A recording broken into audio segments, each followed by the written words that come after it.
तर मुलांनो, आज आपण बघूया कोन आणि कोनाचे प्रकार हे आपण ॲक्युट कसे करायचे ते आपण बघूया. आता आपण पहिला कोन बघूया. कोणता कोन पहिला बघूया आपण करूया आता ॲक्युट अँगल. ॲक्युट अँगल तयार करा. ओके, हा ॲक्युट अँगल ज्याचे माप 0पेक्षा जास्त पण 90 अंशापेक्षा कमी असते. दुसरा अँगल तयार करूया आपण राईट अँगल, काटकोन. व्हेरी गुड, हा काटकोन तयार झालेला आहे. हा काटकोन म्हणजे बरोबर 90 अंशाचा कोन.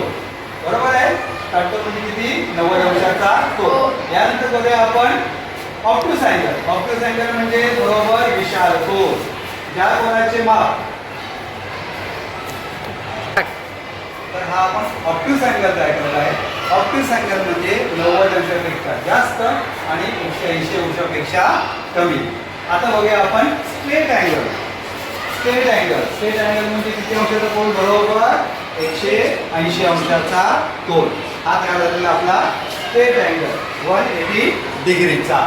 यानंतर करूया आपण रिफ्लेक्स अँगल म्हणजे परावर्तित कोन, जो 180 अंशापेक्षा जास्त पण 360 अंशापेक्षा कसा असतो? कमी असतो. इट इज कॉल्ड, म्हणजे हा पुढचा भाग आला कुठला? रिफ्लेक्स अँगलचा.